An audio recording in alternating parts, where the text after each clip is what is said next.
Greetings, explorers of the shadows and seekers of hidden truth. You have entered the portal of the unknown, where the mysteries of the past intertwine with prophetic visions of the future, revealing secrets long forgotten, concealed within the lines of history and forbidden texts. Knowledge stands before us, but few dare to uncover it. Today, we delve into a story that few have the courage to explore. The Apocalypse of Peter, and the cosmic struggle for the fate of humanity. This is not just a dark tale of the final judgment, but a terrifying glimpse into the workings of divine justice and the hidden forces operating behind the scenes of creation. This apocryphal text, suppressed and cast into the shadows, reveals a disturbing vision granted to Peter, one in which he witnesses the fate of the righteous and the wicked, observes the consequences of every choice made in life, and discovers that the reality we perceive is only a fraction of a much greater conflict. In the Apocalypse of Peter, the revelations go beyond human comprehension. Peter sees the torments reserved for sinners and the glories destined for the righteous. He is taken on a journey through realms that defy perception, where each soul faces its eternal sentence according to their deeds. The text describes terrifying landscapes, unimaginable punishments, and a final, irreversible separation between those who followed the path of truth and those who surrendered to corruption. But are these visions merely symbolic representations of a final destiny, or are they part of something even deeper? What if these events are not just isolated consequences, but manifestations of an invisible battle spanning across time and realms? Human history has always been filled with signs, prophecies that warn of forces working in the background, shaping our trajectory. The Apocalypse of Peter may be more than just an apocalyptic narrative. It could be a fragment of a greater mystery, one that has echoed since the dawn of humanity. If Peter had access to these revelations, what other truths were shown to him that may have been hidden from common knowledge? What role do we play in this cosmic struggle? Is destiny already sealed, or is there still time to change the course of events?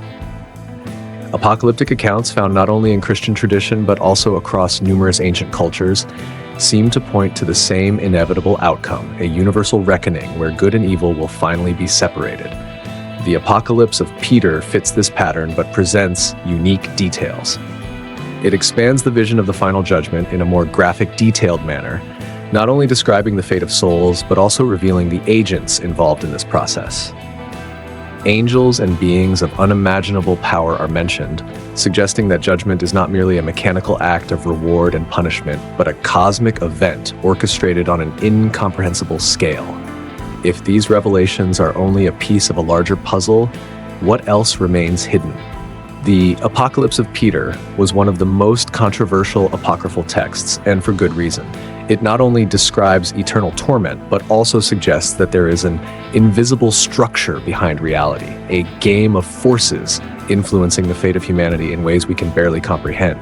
Every action, every decision made in life seems to be connected to this greater scheme, to a battle unfolding beyond our sight. But are we prepared to understand this truth? What else has been concealed from the eyes of the world? And most importantly, what role does each of us play in this great enigma that defines the ultimate fate of all things?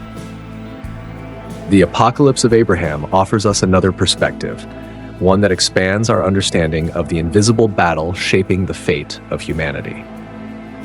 Unlike the Apocalypse of Peter, which focuses on the condemnation of the wicked and the final judgment, this text reveals a cosmic struggle that predates the end of history.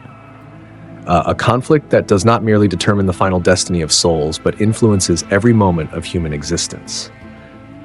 Abraham, the patriarch of faith, is taken beyond the veil of the physical world and sees the heavens opening before his eyes. There, he witnesses a reality hidden from mankind, a war between divine forces and entities of darkness, a battle that transcends space and time, where every soul is a piece in the grand cosmic struggle. In this apocalyptic account, Abraham is guided by an angel of God and lifted to heights no human has ever beheld. From this vantage point, he sees the hidden structures of creation and realizes that the world is not what it seems. There are unseen layers of reality where celestial and infernal beings are locked in constant conflict, waging battles that echo throughout the earthly realm. Angels of light fight to uphold divine order, while demons, under the command of corrupt forces, seek to drag humanity into destruction. This vision unveils the complexity of existence and suggests that the struggle between good and evil is not confined to the hearts of men. It manifests in a far greater battlefield where the very foundations of the universe are at stake.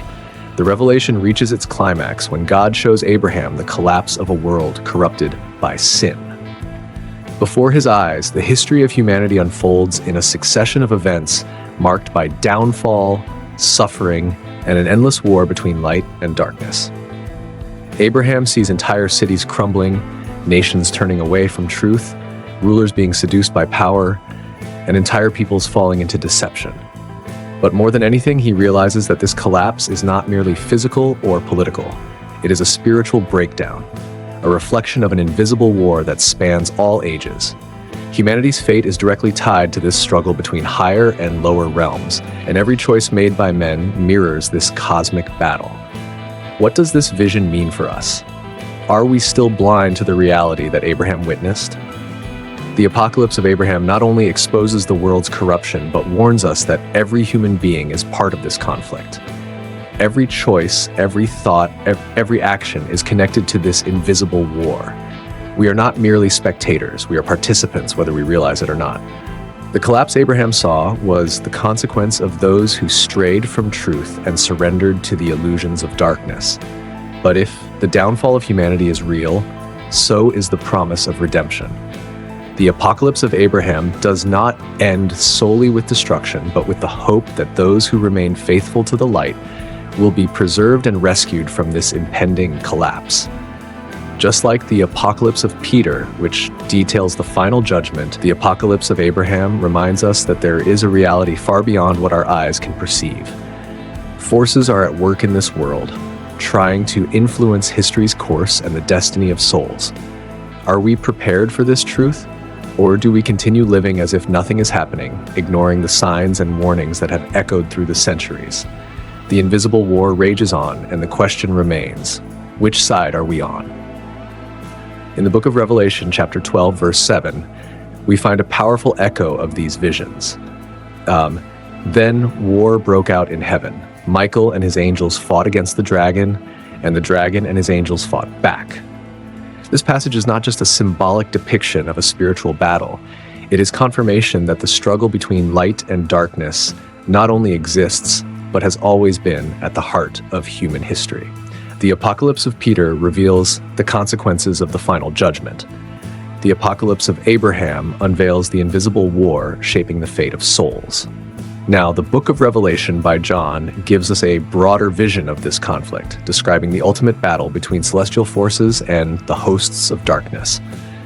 This heavenly war, as described by John, does not take place in a linear time frame as we understand it. It echoes from ancient times, transcending dimensions, influencing kingdoms, and altering the course of humanity. Michael, the warrior archangel, appears as the leader of the heavenly armies, directly battling the dragon, Satan, the ancient adversary. This event suggests that the war is not confined to the spiritual realm, but reverberates in our physical reality. Every nation, every empire, every decision made on earth may be a reflection of this cosmic struggle, a visible manifestation of the unseen battle unfolding in the celestial realms. If we look at the Apocalypse of Abraham, we see that he had already been given a glimpse of this war. He saw spiritual forces clashing, angels being sent on divine missions, and dark entities lurking in the shadows, seeking to lead humanity astray. Peter, in his Apocalypse, also witnessed the results of this struggle, the ultimate separation between those who followed the Creator and those who succumbed to darkness. Everything seems to point to a single truth. Humanity's fate has always been at the center of this battle. We are not just spectators in this conflict. Every human being, knowingly or not, is part of this war, as our daily choices determine which side we align with. And so a crucial question arises: if this battle has already been declared, and if apocalyptic texts have foretold it for millennia, are we truly prepared for what is coming? If the war in heaven was a real event, could we now be witnessing its final repercussions? John, Peter, and Abraham had different yet interconnected visions. Each of them saw a part of the cosmic puzzle that is slowly unfolding before our eyes. In the end, the question is not just about angels and demons fighting in unknown realms. The real question is, where do we as humanity fit into this conflict? Are we ready to acknowledge that every decision we make either draws us closer to the light or pushes us further into darkness? But there is something even deeper in these revelations: humanity's role in this cosmic conflict. If we look closely at the Apocalypse of Peter, we see that the final judgment is not just a sentence imposed by a distant higher power. No, judgment is, in fact, the inevitable consequence of choices made in life. The eternal fate of each soul is not determined arbitrarily, but is shaped day by actions, intentions, and the path each person chooses to follow. This becomes even more evident when we look at the words of Christ in Matthew chapter 25, verse 41. "Depart from me, you who are cursed, into the eternal fire prepared for the devil and his angels." This declaration reveals a terrifying truth. Humanity's ultimate destiny is intrinsically tied to that of the fallen angels. This means that human beings are not just victims of this celestial war, but active participants. Every thought, every attitude, and every decision brings the soul closer to either light or darkness. There is no neutrality in this conflict. The Apocalypse of Abraham reinforces this idea by portraying humanity as a battleground. In his vision, Abraham not only sees the fate of the righteous and the wicked, but he also realizes that the fallen angels exert influence over human hearts. The forces of darkness do not operate solely in the heavens. They infiltrate the physical world, governmental systems, power structures, and even the beliefs that shape society. The devil and his angels were not cast into the abyss to remain idle. On the contrary, they continue to work, deceiving, misleading, and dragging down those who reject the truth.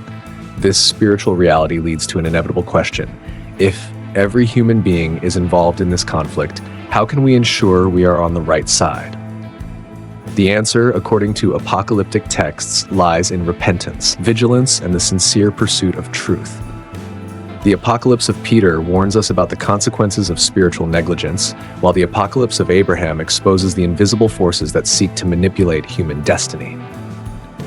The Book of Revelation by John then seals this revelation, showing that time is short and the battle has already reached its climax.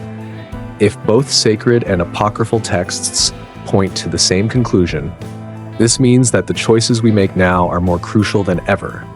It is not just about avoiding final judgment. It is about understanding that humanity's fate is intertwined with the fate of this cosmic war. And the question that echoes is, are you truly aware of the forces influencing your life? Or do you still walk without realizing the battlefield around you? If we look closely at the Apocalypse of Abraham, we realize that this struggle is not a distant conflict, restricted to higher dimensions or the invisible realm. It is here now, unfolding before us, shaping the destiny of the world and the souls of individuals. This spiritual war manifests on Earth in both subtle and overwhelming ways. In the corruption of empires, which subject entire nations to deception, in the perversion of truth, which turns right into wrong and wrong into right, and most importantly, in the battle waged within the human heart, where opposing forces fight for every decision, every thought, and every choice that determines the soul's eternal fate. What Abraham witnessed in his vision was not merely a revelation of what happens in the heavens. It was a glimpse into how this cosmic war affects the world of men. He saw the influence of dark forces on rulers, power structures, and systems that enslave humanity with empty promises.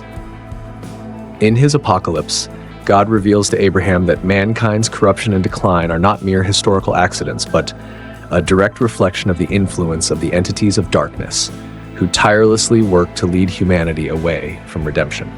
These forces operate through spiritual blindness, pride, injustice, and an insatiable thirst for power. They corrupt kings and leaders, inspire destructive ideologies, and sow chaos in every aspect of society. But that is not the only reality in this conflict. If there are agents of darkness at work in the world, there are also divine messengers fulfilling their mission. The apocalyptic texts make it clear that God's angels are not merely passive observers of the battle. They intervene actively, guiding, protecting, and enlightening those who still seek the truth. In the Apocalypse of Abraham, we see that even in the midst of darkness, there are those who are called for a greater purpose. They are warned, awakened, and given instructions on how to resist the attacks of darkness. Just as Abraham was set apart to receive higher revelations, those who remain faithful to the truth can still be led along the path of light.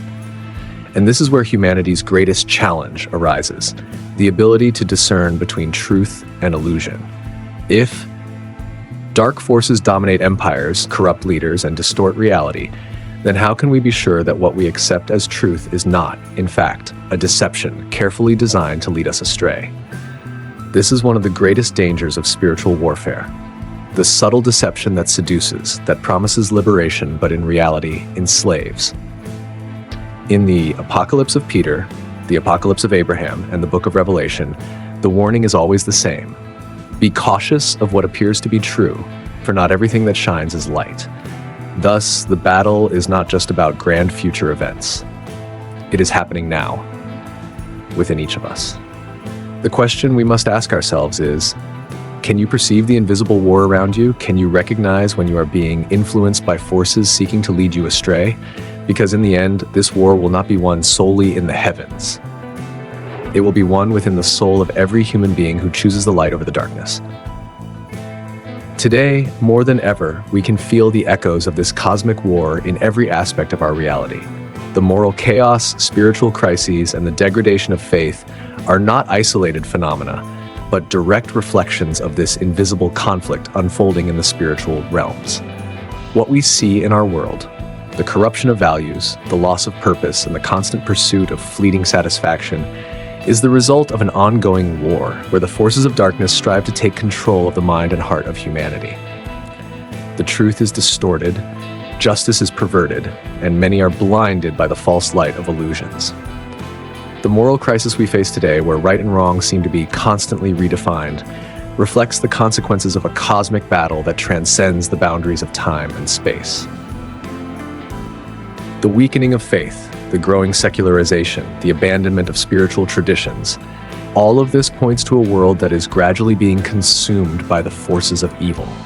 The spiritual forces of darkness know that the more they obscure the truth, the easier it becomes to dominate minds and manipulate the masses. Morality is no longer universal but fragmented, and relativism reigns, creating a perfect scenario for the implantation of an agenda that seeks to distance humanity from its divine purpose. It is impossible to ignore the fact that we are living the final stages of this cosmic battle. What once seemed like a distant and unconscious war is now unfolding before our eyes, with the consequences of our choices becoming ever more evident. The prophecies, both in the Apocalypse of Peter and the Testament of the 12 Patriarchs, point to a moment of final reckoning. The separation between the righteous and the wicked is becoming increasingly visible, and the divine scales are nearing their conclusion. The final judgment, a central theme in apocalyptic texts, seems to be at our doorstep, and with it, a final revelation that will bring about the resolution of this entire battle. The question before us is, are we ready for what is to come? The prophecies warn us of the great reckoning, where the actions and choices of every human being will be weighed on the divine scales. There is no longer room for indifference or for delaying the decision between light and darkness. The time for inaction is running out, and the call to spiritual transformation is more urgent than ever. Are we preparing ourselves to face the judgment? Are we aware of the invisible war happening around us and within us? For what ancient texts warn us is that the final stages of this cosmic battle are already underway, and the fate of us all will be determined by our choices, by our ability to discern truth from lies, good from evil, and light from darkness. This is not a war we can ignore or escape. It demands that we take a stand, that we position ourselves clearly and consciously, and as time draws closer to its end, the only relevant question will be which side you are on, and what will be the weight of your actions when the divine scales are finally cast. What can we do in the face of this apocalyptic scenario, where spiritual forces are battling for the fate of humanity? As Ephesians 6:12 reminds us, For our struggle is not against flesh and blood, but against the rulers, against the authorities, against the powers of this dark world, and against the spiritual forces of evil in the heavenly realms. Our battle may be invisible, but it is real, and every choice we make positions us on one side or the other. The first thing we must understand is that, although the battle is invisible to our physical eyes, it is intensely real and influences every aspect of our lives. Every action we take, every decision we make, every thought we cultivate, places us in a spiritual battleground. We are not exempt. All of us are active participants in this war, and every moment our choices define which side we are on, the side of light or the side of darkness. There is no neutrality. We are either allies with the heavenly angels in spreading the truth, or we are, consciously or unconsciously, cooperating with the forces of darkness that seek to divert the world from the path of redemption. So what can we do to resist this great cosmic conflict? First, we need to put on the spiritual armor that Paul teaches us in Ephesians 6. He talks about how we must prepare for this battle with truth, righteousness, faith, the Word of God, and constant prayer. These are our weapons against the forces that seek to dominate us, against the deceptive thoughts and temptations that draw us away from our true purpose. Every piece of this armor is a defense against evil and a way to keep our souls firmly positioned on the path of light. Second, we must remain vigilant. Spiritual warfare is fought mainly in the invisible realms, but its consequences are tangible in our daily lives. The pursuit of worldly distractions, rampant consumerism, the alienation from spiritual truth. These are all tactics used by the forces of evil to distract us from what truly matters. We must be aware of the signs. Recognize when we are being manipulated by invisible forces, and instead of submitting, resist with faith. Constant vigilance over our actions, thoughts, and intentions helps us maintain spiritual integrity and not yield to the manipulation of these forces. Finally, we must act as agents of light, spreading truth and righteousness wherever we go. The battle is not only to win the spiritual war within us, but also to help bring others to the light. We are called to be the light of the world, to illuminate the path of redemption for those lost in darkness. Our testimony, our actions, our faith, all of this is part of the cosmic battle. Every choice we make, every act of kindness, every word of truth spoken into the wind is a powerful weapon against the forces of darkness. If you wish to continue exploring the mysteries of this cosmic war and understand how the invisible forces shape our destiny, then this is just the beginning of the journey. The portal of the unknown is open, and what lies beyond the veil of our understanding holds deep and transformative secrets. Only the brave, those willing to confront the unknown, dare to uncover these truths. Subscribe now and prepare for the next phase of your journey, where the mysteries of the universe and divine plans will be revealed, and you will be part of the battle to restore balance and bring light back to the world.